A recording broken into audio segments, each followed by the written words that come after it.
Very happy. So again, numbers are always going to be relative to the size of the publisher.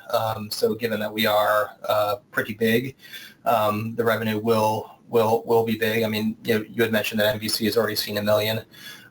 We went live on June 1, and from that day forward through basically almost the end of August, we've seen about 150K worth of recovered revenue. So this is revenue coming from people who have been messaged and told to whitelist and disable their ad blocker, becoming users that are now looking at advertising again. And that is true incremental revenue that we weren't getting anytime before this. So a lot of money out of the gate, and definitely way higher than the previous vendor. So if you fast forward that and assume, on an annualized rate, that 150 turns into 600. So that is definitely not something to sneeze at.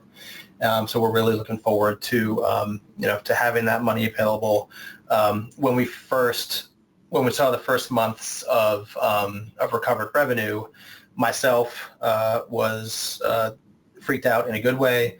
But also our leadership and our executives were very pleased with it, again, because it's very light lift, minimal lift on our side. A lot of the work is done on the Admiral side, so it's really just almost found money effectively.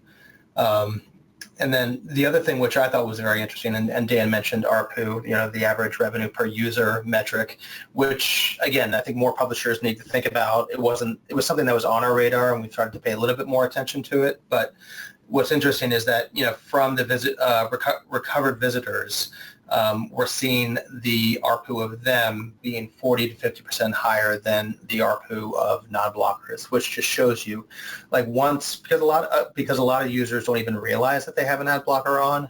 Once you put a message in front of them that says that you are getting access to this award-winning journalism, this local journalism that you can't find anywhere else, it's advertising that supports that. It really kind of tugs at the heartstrings a bit and makes them realize, okay, I do need to support this. And I think based on that, once they do whitelist, you start seeing more engaged end users.